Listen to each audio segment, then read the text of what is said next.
Assalamualaikum warahmatullahi wabarakatuh. Salam hangat kepada rekan-rekan semua. Pada kesempatan kali ini saya akan mempresentasikan mengenai penelitian ergonomi pengembangan produk alat kebersihan. Sebelum masuk ke pembahasan penelitian, saya akan memperkenalkan anggota kelompok saya, di antaranya ada Ardika Rizky Abdillah, saya sendiri Asep Minata, Dimas Abdul Rozak, dan Rizky Kurniawan.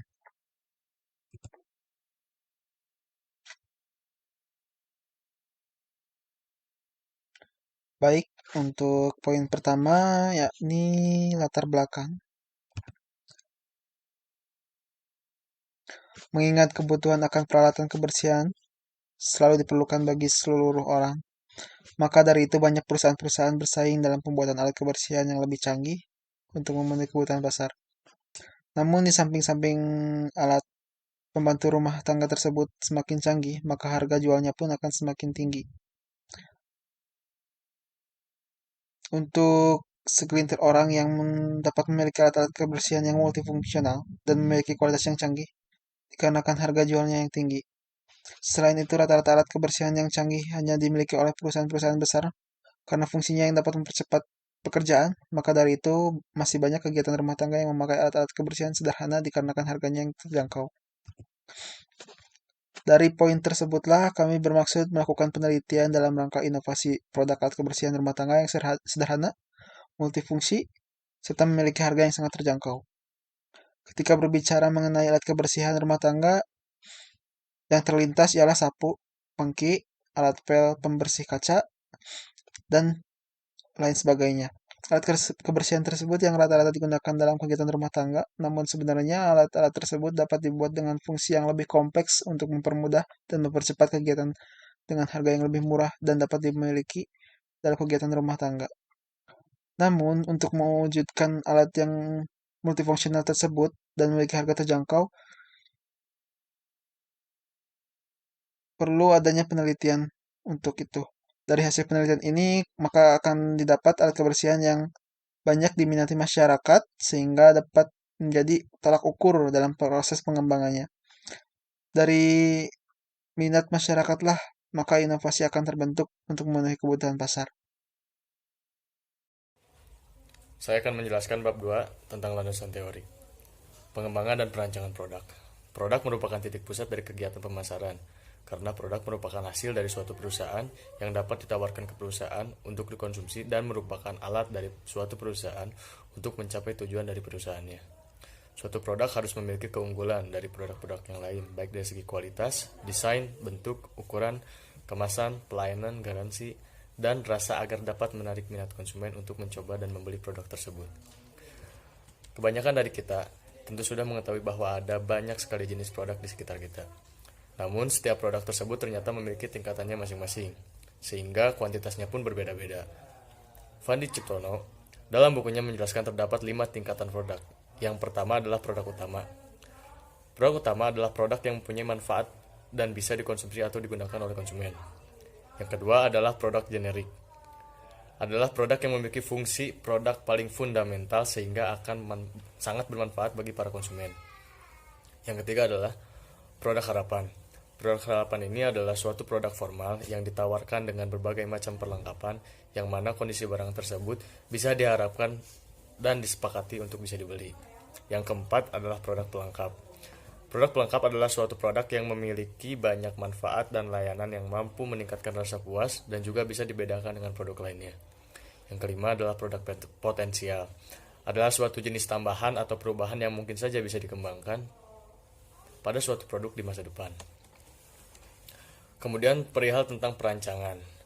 Perancangan adalah suatu proses yang bertujuan untuk menganalisis, menilai, memperbaiki, dan menyusun suatu sistem, baik sistem fisik maupun non-fisik, yang optimum untuk waktu yang akan datang, dengan memanfaatkan informasi yang ada. Proses perancangan merupakan tahapan umum teknik perancangan dikenal dengan sebutan NIDA, yang merupakan kepanjangan dari Needs, Idea, Decision, and Action. Artinya, tahap pertama seorang perancang menetapkan dan mengidentifikasi kebutuhan atau needs sehubungan dengan alat atau produk yang harus dirancang, kemudian dilanjutkan dengan pengembangan ide-ide atau idea, yang akan melahirkan berbagai alternatif untuk memenuhi kebutuhan tadi. Dilakukan suatu penilaian dan penganalisaan terhadap berbagai alternatif yang ada, sehingga perancang akan dapat memutuskan atau membuat decision suatu alternatif yang terbaik. Dan pada akhirnya dilakukan suatu proses pembuatan atau action. Perancangan suatu peralatan kerja dengan berdasarkan data antropometri pemakainya bertujuan untuk mengurangi tingkat kelelahan kerja, meningkatkan performasi kerja, dan meminimasi potensi kecelakaan kerja. Anissa Maharin 2021. Menurut Philip Kotler dan Kevin Keller, pengembangan produk adalah strategi untuk pertumbuhan perusahaan dengan menawarkan produk baru atau yang dimodifikasi ke segmen pasar yang sekarang. Mengembangkan konsep produk menjadi produk fisik untuk meyakinkan bahwa gagasan produk dapat diubah menjadi produk yang dapat diwujudkan.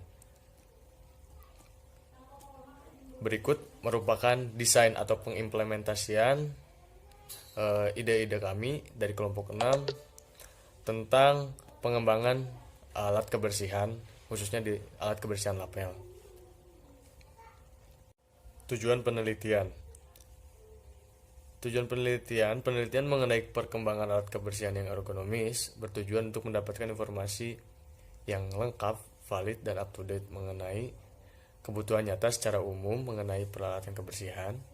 Kemudian sumber-sumber dan proporsi atau presentasi pemenuhan kebutuhan, pengembangan produk peralatan kebersihan yang ergonomis. Kemudian ada manfaat penelitian. Manfaat penelitian ini adalah: pertama, manfaat bagi setiap orang sebagai pengguna peralatan kebersihan yang telah dikembangkan untuk poin ergonomis, yaitu A. Mendesain produk pengembangan alat kebersihan sesuai dengan hasil penelitian yang telah diambil atau dari sampel yang telah kita berikan dalam bentuk kuesioner.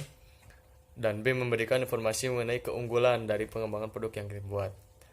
Jadi inovasi-inovasi yang kami buat memiliki keunggulan dari desain alat kebersihan khususnya di lapel di alat pel konvensional.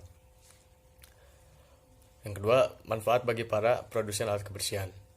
Menjadi inspirasi bagi setiap produsen dalam pengembangan peralatan kebersihan.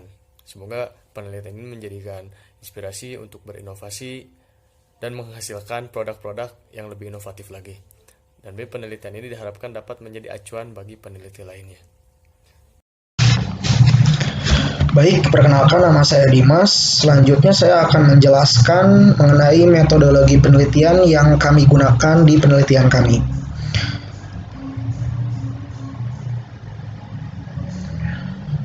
Metodologi penelitian yang kami gunakan yaitu menggunakan metodologi Quality Function Deployment atau bisa disingkat dengan QFD. Metode QFD tersebut dapat memperoleh informasi mengenai kebutuhan dan keinginan konsumen, keperluan produsen, serta kebutuhan produk. Yang dimana QFD ini sendiri berfokus pada pengembangan keterampilan untuk merancang, menciptakan, dan memasarkan produk yang dibutuhkan dan diinginkan oleh pelanggan.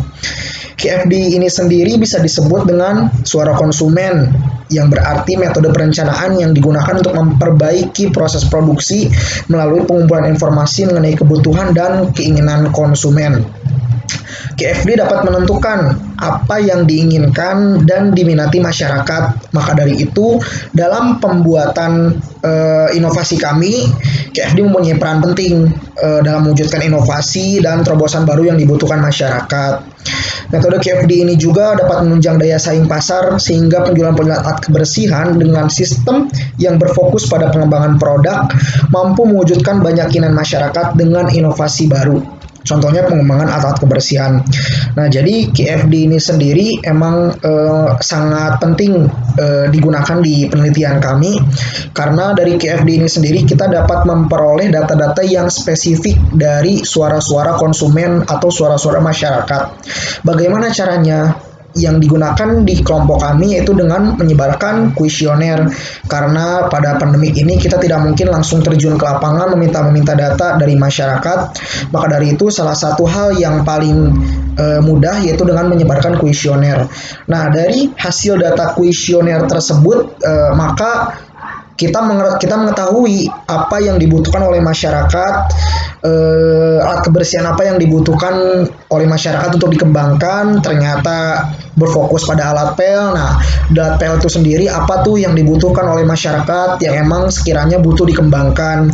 Nah, dari hasil data yang kami peroleh di masyarakat, maka dari itu kami dapat mengembangkan inovasi terbaru mengenai alat pel yang emang inovatif sekali dari hasil data yang emang kita sudah peroleh.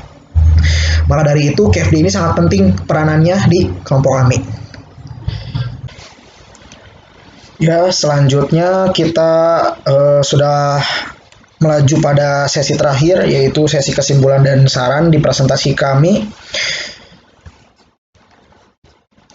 Kesimpulan yang kami peroleh dari hasil penelitian kami ialah konsumen menginginkan alat pel yang multifungsi, murah, dan juga alat pel yang nyaman dipakai, mudah dibawa kemanapun, memiliki model yang modern, dan juga alat pel yang mempunyai material yang bagus dan awet.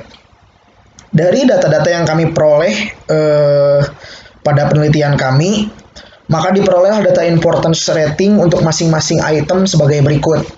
Nilai importance rating alat kebersihan multifungsi dan murah yaitu sebesar 1,375. Selanjutnya nilai importance rating alat kebersihan nyaman dipakai dan mudah dibawa kemanapun yaitu 1,571. Nilai importance rating alat kebersihan modern yaitu 2. Nilai importance rating alat kebersihan manual yaitu 4,583. Nilai importance rating alat kebersihan terbuat dari bahan bagus dan awet yaitu 1,667.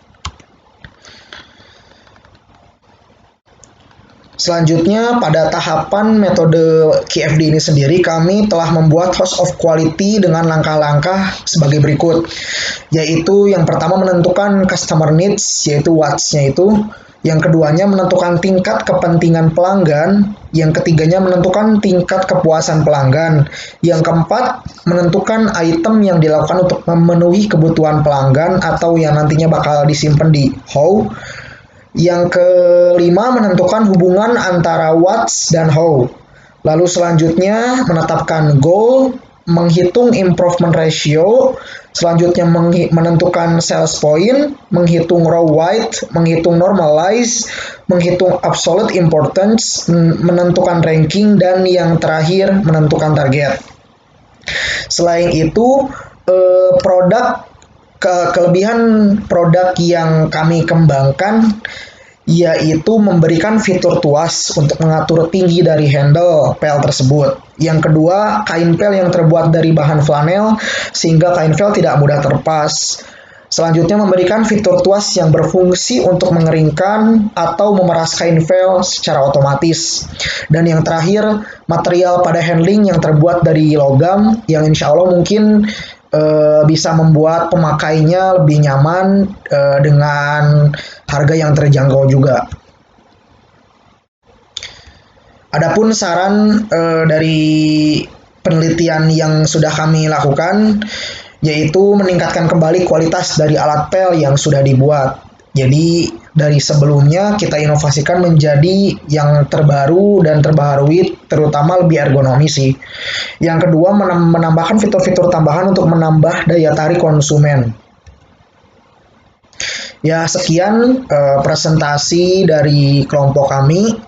Mohon maaf sebelumnya jika dalam pembuatan laporan ini banyak salahnya atau mungkin banyak sekali hal-hal yang emang di luar dugaan karena yang sempurna tentunya hanya dari Tuhan dan yang salah tentunya hanya dari kami.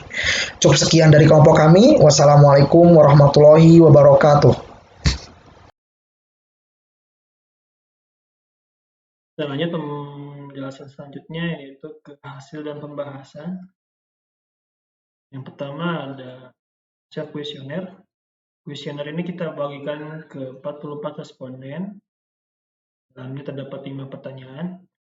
Pertanyaan yang pertama ada seberapa penting menggunakan alat kebersihan yang multifungsi dan murah. Kedua ada seberapa penting menggunakan alat kebersihan yang nyaman dipakai dan pun. Lalu yang ketiga ada seberapa penting menggunakan alat kebersihan yang modern. Lalu yang keempat ada seberapa penting menggunakan alat kebersihan manual. Lalu yang kelima ada menurut Anda alat kebersihan apa yang Anda inginkan supaya memudahkan pekerjaan? Dari kelima pertanyaan ini, kita rekap datanya. Lalu kita golongkan ke skala dengan terdapat 5 skala. Yang pertama ada 1, 2, 3, sampai 5. Skala 1 ada sangat tidak penting, 2 tidak penting, 3 cukup penting, 4 penting, dan 5 sangat penting. Skala ini kita golongkan semua pertanyaannya.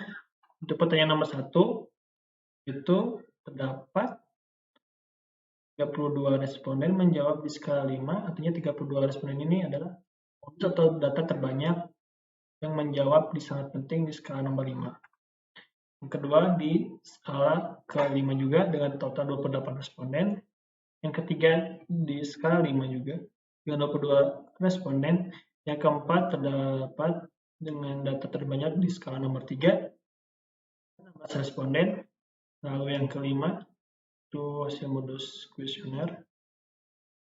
Hasil modus kuesionernya terdapat 33 responden yang menjawab bahan yang bagus dan awet. Selanjutnya, kita menentukan tingkat kepentingan. Tingkat kepentingan di sini di pertanyaan nomor 1, di tingkat kepentingannya di nomor 5.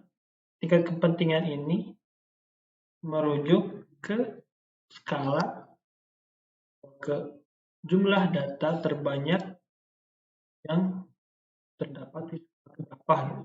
Tanya tingkat kepentingan ini 5 karena nomor 1 untuk jumlah modus atau data terbanyaknya di skala nomor 5 sama kepentingannya di 5 karena jumlah data terbanyaknya di skala 5, ketiga pun sama di 5, untuk yang keempat di 3 karena dia jumlah data terbanyaknya itu di skala nomor 3. Untuk yang kelima itu kita tingkat kepentingannya keempat. Kenapa? Karena 33 responden itu masuknya ke skala 4. Jadi kita pertama 44 ini dibagi 5. 44 dibagi 5 nanti kita bagikan ke 5 tahap. Ada yang sangat penting misalnya 44 sampai ke 39 itu sangat penting, lalu 39 sampai 30 itu penting. Nanti kita dibagi berdasarkan pembagiannya itu untuk 33 responden itu letaknya di mana. Setelah kita bagi ternyata 33 responden ini terdapat di skala keempat, maka tingkat kepentingannya itu di 4. Lalu ada tingkat kepuasan. Tingkat kepuasan ini yaitu rumusnya total performance weight dibagi dengan total number of responden. Untuk menentukan performance weight itu dengan cara number of responden dikali performance. Lalu ada tingkat kepuasan. Kepuasan yang tadi kita bahas rumusnya. Pertanyaan pertama itu tingkat kepuasannya 3,636, yang kedua ada 3,182, yang ketiga ada 2,5, pertanyaan yang keempat 1,091, pertanyaan yang kelima ada tingkat kepuasannya itu 3. Lalu selanjutnya ada goal. Goal ini kita tentukan sama-sama hasil diskusi, yaitu semuanya di 5. Lalu ada improvement ratio atau tingkat perbaikan, yang rumusnya yaitu goal dibagi current satisfaction performance. Ini hasil perhitungannya.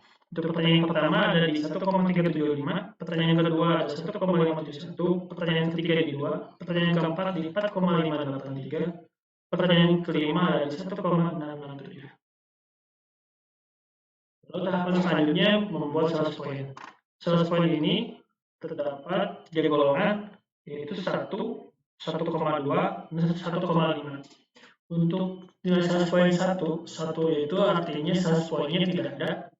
Kalau 1,2 itu sedang, kalau 1,5 itu tinggi.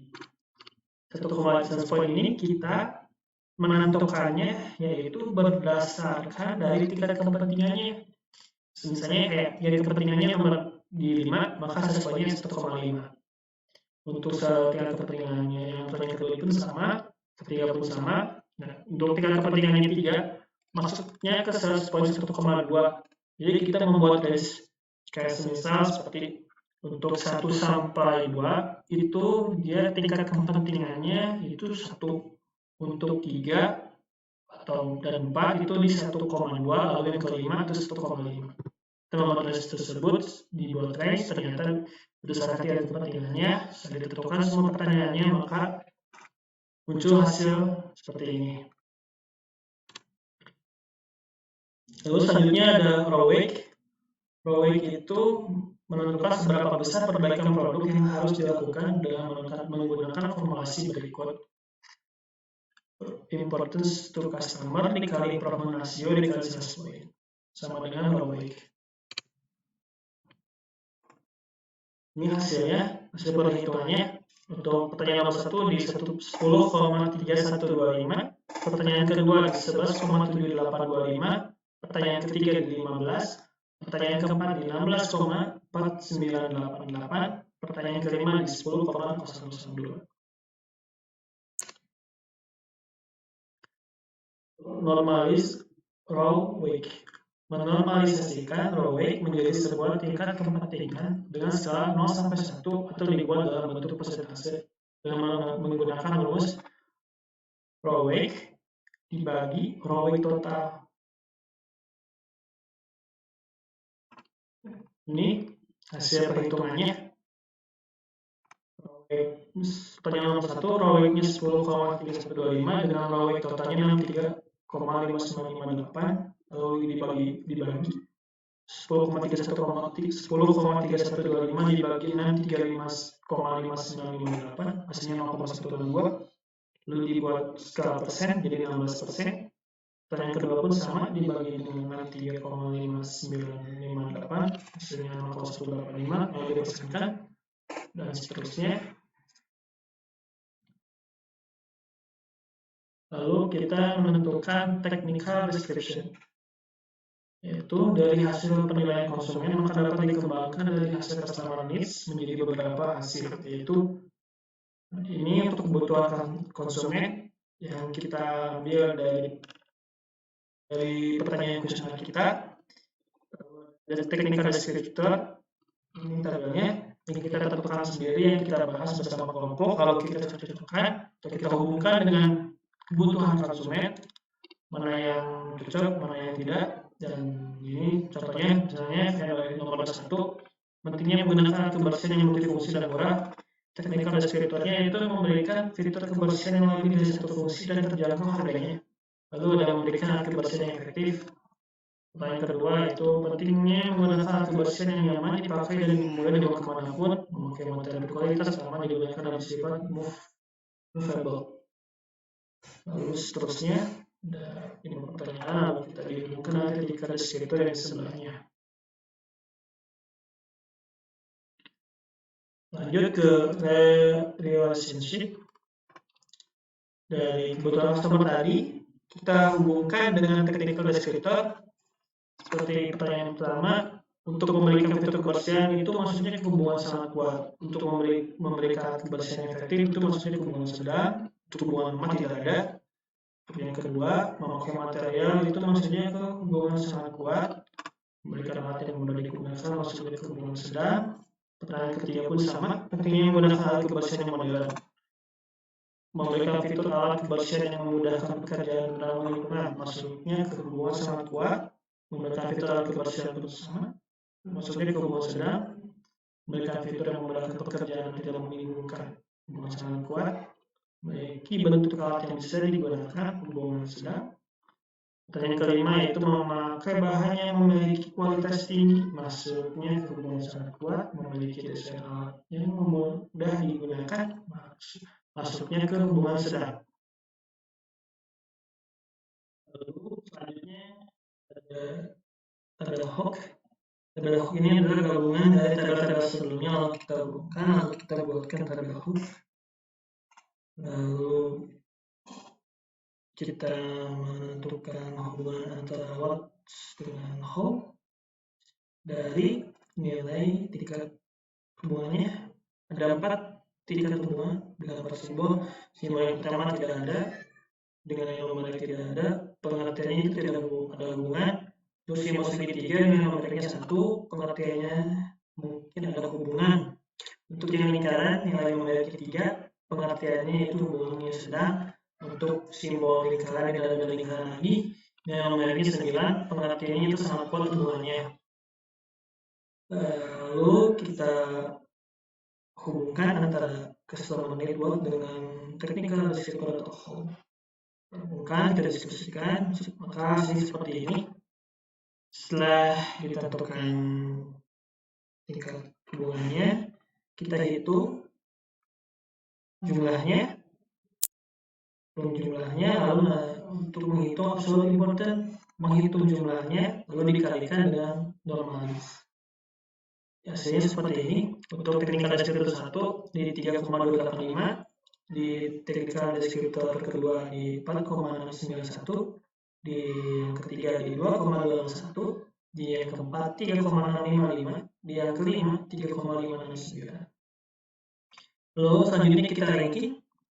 Di yang pertama technical descriptor pertama di ranking keempat, yang kedua di ranking 1, yang ketiga di ranking 5, yang keempat di ranking 2, yang kelima di ranking 3. Lalu selanjutnya kita menentukan target dari masing-masing technical descriptor. Yang pertama adalah memberikan tools untuk mengatur tinggi dari handle pel tersebut. Yang kedua adalah material pada handling terbuat dari logam. Lalu technical descriptor yang ketiga yaitu kain pel yang terbuat dari bahan flanel sehingga kain pel tidak mudah terlepas. Untuk yang technical descriptor yang keempat adalah memberikan fitur tuas yang berfungsi untuk mengeringkan memeras kain pel secara otomatis. Yang kelima ada handling yang terbuat dari logam dengan kain pel yang terbuat dari bahan flanel. Setelah itu selesai untuk berikutnya, lanjut kita ke tahap analisis. Analisis kita yaitu dalam penelitian ini kami mengembangkan sebuah produk yaitu alat pel. Produk inovasi tersebut berupa alat pel yang digunakan untuk alat kebersihan rumah tangga dan juga perkantoran. Kelebihan dari produk inovasi yang dibuat ini itu memiliki fitur tombol untuk menekan handle alat pel tersebut dan juga memiliki tuas yang berfungsi untuk mengalirkan atau memeras kain pel secara otomatis. Selain itu juga alat pel ini terbuat dari bahan kualitas tinggi seperti pada handling pel yang terbuat dari logam dan kain pel yang terbuat dari bahan flanel. Dengan ini alat pel akan lebih awet dan tahan lama dan atau tidak mudah rusak.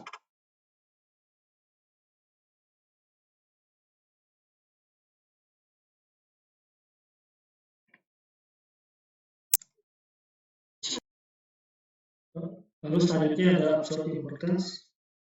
Absolute importance ini yaitu kita menghitung nilai kontribusinya dengan cara nilai dikali normalis Roweg. Contoh kayak pertanyaan nomor 1, misalnya nilainya 9, untuk technical descriptor pertama nilainya 9 dikali 0,162 ditambah 3 kali 0,162. Nanti dijumlahkan hasilnya 0,722. Begitupun seterusnya pertanyaan kedua ada di 0,860 nilai kontribusinya, pertanyaan nomor 3 di 1,209, pertanyaan keempat di 1,381, pertanyaan kelima di 0,693. Lanjut ke tahapan selanjutnya yaitu kita meranking nilai kontribusi yang sudah kita hitung. Untuk pertanyaan pertama kita di ranking keempat, yang kedua pertanyaan kedua di ranking ketiga, pertanyaan ketiga di ranking kedua, pertanyaan keempat di ranking 1, pertanyaan kelima di ranking 5.